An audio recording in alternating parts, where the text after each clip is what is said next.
fridge दिक्को चाहिए थे ले बने एकाद न कसो हो बडी तमरे खोजा त फेरि के टुडो त यो अला मस्त ठन्नु हुन्छ र बजे तमले दिनभरि एसी ग्याल हुने भित्र मेरो होटलमा चाहिए छ म सिनाङ ना ये त निको भजले 55,000 बजे तमरे खोजा त फेरि त यो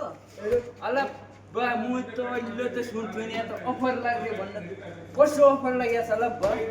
बजे तमरे खोजा त अफर या खै ठाउँमा आया छ म नाति यो डिस्काउन्ट गरेर 50 सम्म गर्दिने बजे नाति निको नमाको म गरिदिए न त मेरो नै त है बजे तमले का त सारा डिस्काउन्ट दिने बजे फ्रिज त चाहिए थियो भाइ त धेरै निको के कहाँबाट ल्याएन म त केही नजान्नु योको बारेमा त मेरो रेस्टुरेन्ट खोज्या भने चाहिए थियो भने इमर्जेन्सी कन्ज्यासम्म डेलिभरी हुने अमरो बजे यहाँ फ्री चाहिए तमलाई यहाँ मनाउ किचन एग्रीमेंट में आया मणिपाल वाला तो फर्स्ट में हिट्टा जुत्ता फाट गेला बा मेरो त बजे अब के गर्नु